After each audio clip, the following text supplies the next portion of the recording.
Hey my loves, welcome back to my channel. I'm Natalie Caitlin. Thank you so much for stopping by. If this is your first time coming back to my channel, please do subscribe and join the family. I post medicine and doctor lifestyle related videos, and if you'd like more of that, then definitely do subscribe and join the family. And if you're not new here, thank you so much for coming back again. I truly appreciate you. I don't know if I'll be able to go through all of these without making this video too long, because you know your girl talks too much. But we're going to try and get through as many as possible, and so without rambling on too much, because you guys know I like to ramble, let's get right into the video. How to find time to study as a medical student doing ward rounds.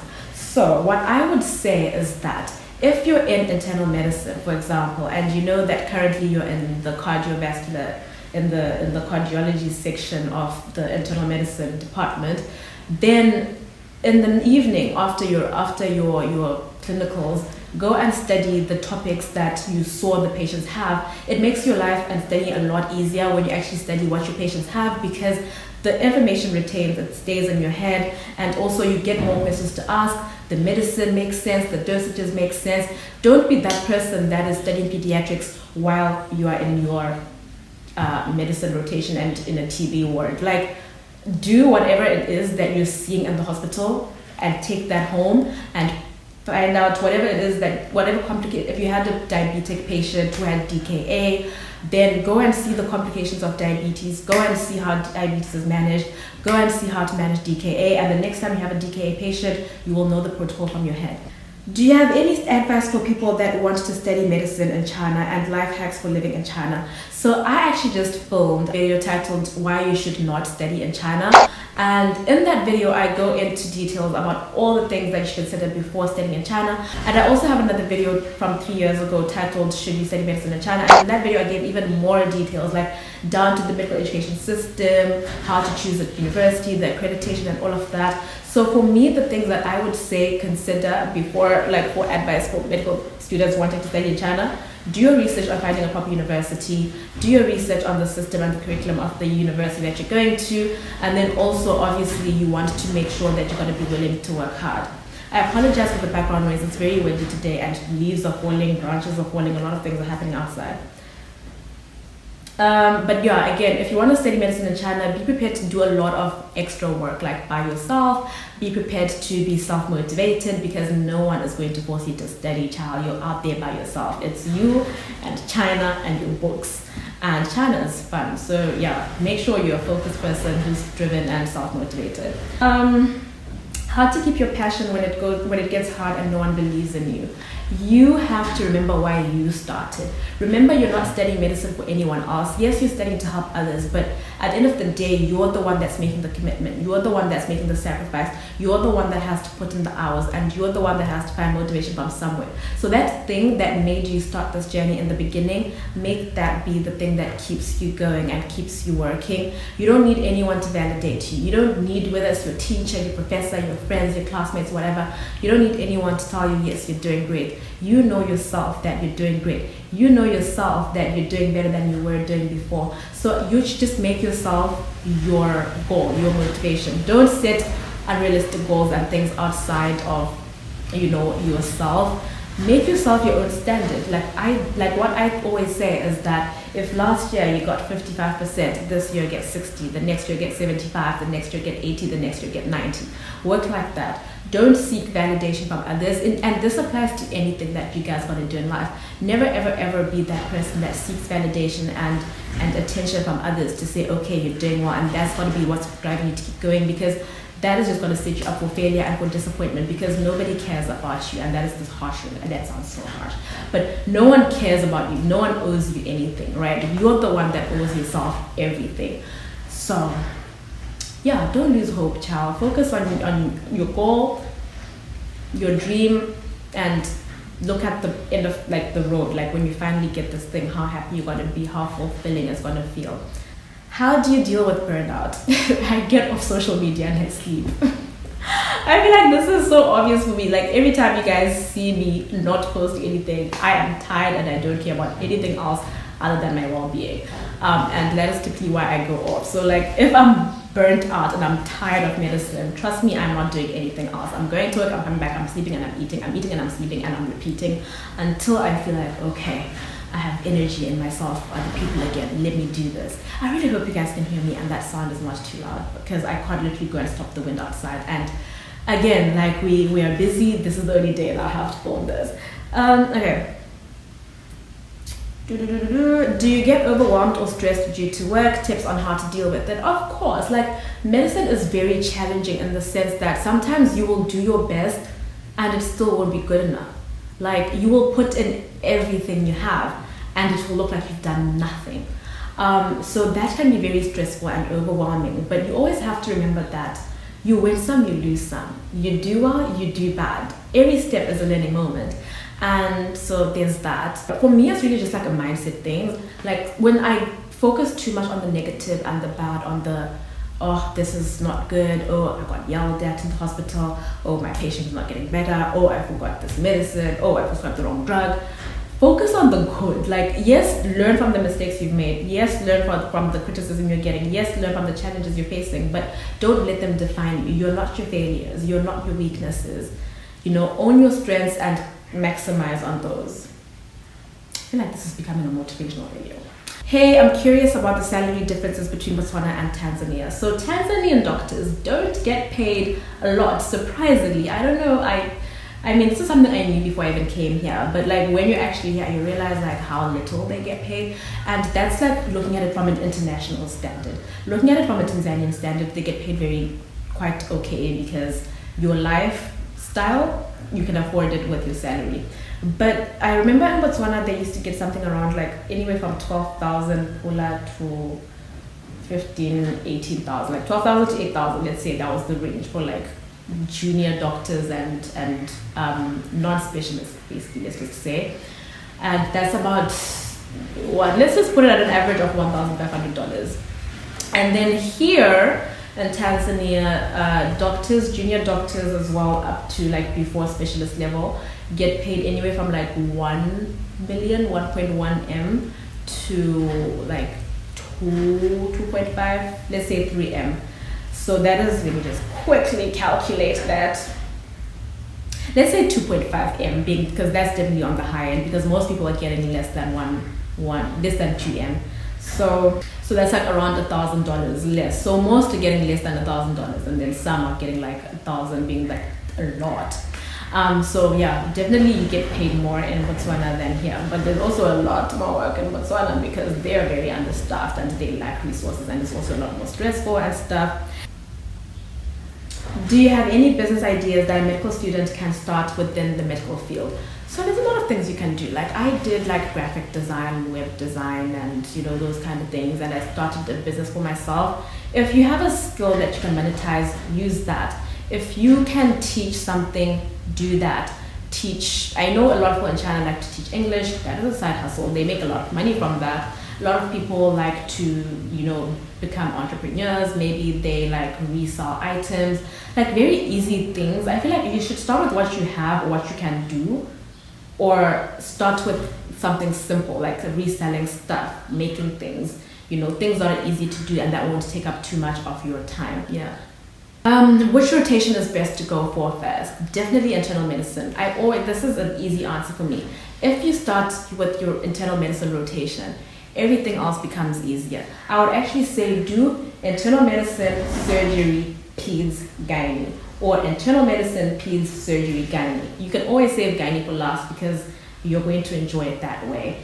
Internal medicine first is because you have all the basics. You know how to stabilize a patient. You can't go to surgery and you don't know how to stabilize a patient. You're going to look like a fool. You can't go to gynae when you don't know how to stabilize a patient. You're going to look like a fool. Pediatrics is different because everything is different there, but medicine is essentially medicine. Infection needs an antibiotic, and you learn that in internal medicine. So internal medicine is definitely the best. Like when I went to Botswana, I started with internal medicine, and then I went to surgery, pediatrics, and then gynae. When I did my internship in Tanzania, I did internal medicine, emergency medicine, pediatrics, surgery, gynae. No. I did internal medicine, emergency medicine, pediatrics, gynae, surgery, and I enjoyed my rotations. Yo guys, when you start with internal medicine, life becomes easy because first of all, internal medicine is hard, so you like literally getting the hardships out of the way, and then the rest of your internship is just smooth sailing. As a junior doctor, how is it dealing with seniors or bosses who are inappropriate? This is like, I feel like this is my specialty. This is what I deal with every day. This is like my daily bread. This is, guys, I like from Botswana, like from the only place I ever experienced this was in China. I think because there no one really cares about you. Yeah, I don't want to talk about racism or anything, but anyway. Yeah, no, you definitely get taken advantage of in the sense that there'll be some specialists and senior residents and whatever who will want to work with you only because they're trying to score. So they might come at you in the name of, I want to teach you, I want to whatever. And then when they realize that they're not getting anywhere with you, they just drop you like a hot potato. And then you're also going to have people that, like, maybe if it's nurses, especially for female doctors, maybe you have a nurse, a male nurse that's like probably hitting on you, and then you refuse his advances, or you said senior boss, okay fine, but this still applies. Maybe you refuse his advances, and then now he starts being difficult, and it's very hard for you to work with that person because they don't listen to your instructions. You give them an order, they don't do it, the patient's blood has not been taken, things like that. I'm very like unapologetic in the things that I say. Like, I say things with my chest and I don't take it back. I say what I said. So I don't care if you're like a nurse, if you're a colleague of mine or at the same level, if you're a senior MO, if you're a registrar, senior registrar, specialist. If I don't want to work with you, I am not going to work with you. Right? So what I would say, depending on the situation, if this person is like your direct boss, obviously you have to, like, if they tell you go and see the patient, go. If they tell you come on the weekend and you know you're not supposed to be there on the weekend, don't go. Take it up with hospital management if he has to. The thing is, people also have a lot to lose. People also have their reputations to maintain, and a lot of people are just scared to, like, I know it's hard and scary, and so I'm saying for me, I'm very confident I don't care. Like, if the guy is being inappropriate with you, and then you go to the director of the hospital, you think he's going to be inappropriate with you again. He might be mean to you and it might switch to that, but you can deal with that. If you're not willing to deal with that, then what are you going to do? Like, what options do you have? You're either choosing to respond to his advances, or you're choosing, like, hostile environment. So you better choose your struggle. And it's unfortunate that that's typically what we have, one or the other, and not just like a normal environment. But I've definitely had like specialists that like hold your hand during ward round, and you're not sure if they're holding your hand because they're weird like that, or like they're being inappropriate. Like, there's always that, like, am I overreacting type of thing, and it really sucks because guys don't have to deal with this. But yeah, definitely just like put a stop to it. Make it clear that you're uncomfortable with whatever it is that you're doing, and if they continue, then go and take it up and be unapologetic about it, and they'll never do it again. So what's been your most challenging experience in your medical journey?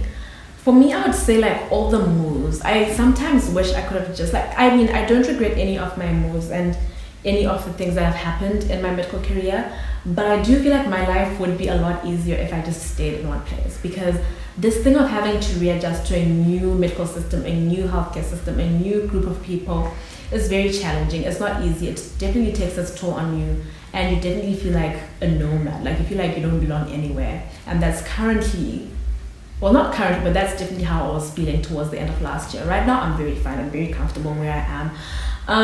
But yeah, I think that would definitely be the challenging experience, and it's a good and bad thing because it's definitely helped me be at an advantage over my colleagues, because I have experience from Ukraine, China, Botswana, Tanzania, but at the same time, it's also been very hard to get to that place where I can now use those experiences as an advantage. What's the structure of the board exam in Tanzania? So the board exam in Tanzania is multiple choice currently. It's multiple choice questions that are based off of clinical scenarios.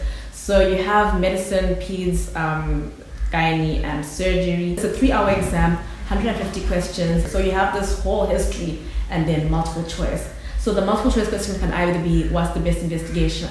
What's the correct, what is like, and everything looks correct, and you have to choose like the best answer. Yeah, that exam was stressful. But everything is based off of their standard treatment guidelines. So if you do your internship rotations well, generally speaking, you'll be fine to do the board exam. Study hours as a student, and did you ever go a day without studying? Child, I went months without studying. What do you mean? Yeah, of course. There's definitely been days that I went without studying. I definitely didn't study every day. If you guys watch my mid-school vlogs, you will definitely remember I used to wake up at 4 a.m. and I would study until around 7 when it's time for class. And then I'd go to class, and then in the evening after work, after school, at around 5 or 6, I'd go to a coffee shop or the library and study there until like around 7, 8, and then 8 o'clock I was home getting ready for dinner, for dinner, and I sleep by 9 hours in bed. So that was definitely my schedule. So how many hours is that? 4 to 7, and then like 5 to 7. That's like maybe like 4 or 5 hours a day. How best can one prepare themselves clinically while still in school? This is a great question, and it starts with going to the hospital when you have free time. Don't just wait for your designated class times, your designated hospital schedule based off of your curriculum, because you see, the thing about that is, first of all, there's too many of you. You're not going to see much, you're not going to be able to do much because you've got to overwhelm the patients. Secondly, chances of you finding interesting stuff increase the more you go. So unfortunately, you might not see anything interesting in the hospital today, but if you had gone on Friday morning, there were so many emergencies and things going on. So the more you go, the more you see, the more you practice. And we have this thing in medicine: see one, do one, teach one. So do a cannula, put a cannula in, see someone put a cannula in, practice putting a cannula in, and then teach someone to put a cannula in, and things like that. So the more you do, the more you see, the more you learn, and the more you practice, the better it is for you to retain those skills. And so yeah, don't be scared to put yourself out there at all, okay? Like, don't be scared at all to put yourself out there. And also, another way to prepare yourself clinically before you even get started in clinics is to do clinical based questions. So there's so many apps that you can use. There's prognosis, resuscitation, scrubbed, touch surgery. There's so many apps you can use that are typically they're like typical hospital style questions, and they prepare you for like when you actually start your clinical years in med school. If you were to change one thing about being a medical student as well as a doctor, what would it be? With my new job, I actually don't have night shifts. So that's the one thing I would change, and that's the one thing I have changed. How I hate being on call, guys. I don't mind being on call during the day, but night, I want to be at home in my bed sleeping. I don't like being in the hospital at night. I don't like it. And if I was to change something about medical student, I would definitely change the way my curriculum was set up in China. I feel like it was very hard for me to finally get the hang of things, because everything was so detached, like physiology, pharmacology, anatomy, and then everything else. But medicine, you study like as a system. You have everything needs to be one, like the physiology, the anatomy, the pharmacology. You have to bring it to then give your diagnosis, and I struggled with that because I didn't know how to do that, because in China we were just taught things as like random subjects. So that's the one thing I would change, and I spoke more about this in my reasons why you shouldn't study medicine in China video. So this is a very long question, but a good question. Which is the best place for an intern? A hospital where they're specialists, or the hospital where they're not? I'm not sure which one to choose when I'm an intern. In a hospital where they're specialists, yes, you'll learn, but most of the time you need to wait for seniors to make the decisions. Hence the habit of depending on them and doubting your own judgment. And then in other places, you will be the first one to attend the patient firsthand. Hence, will develop good clinical skills, management, and also confidence. So I agree and disagree with the statements you've made in your question, but I mostly disagree, and you'll understand why when you are actually in the clinical setting.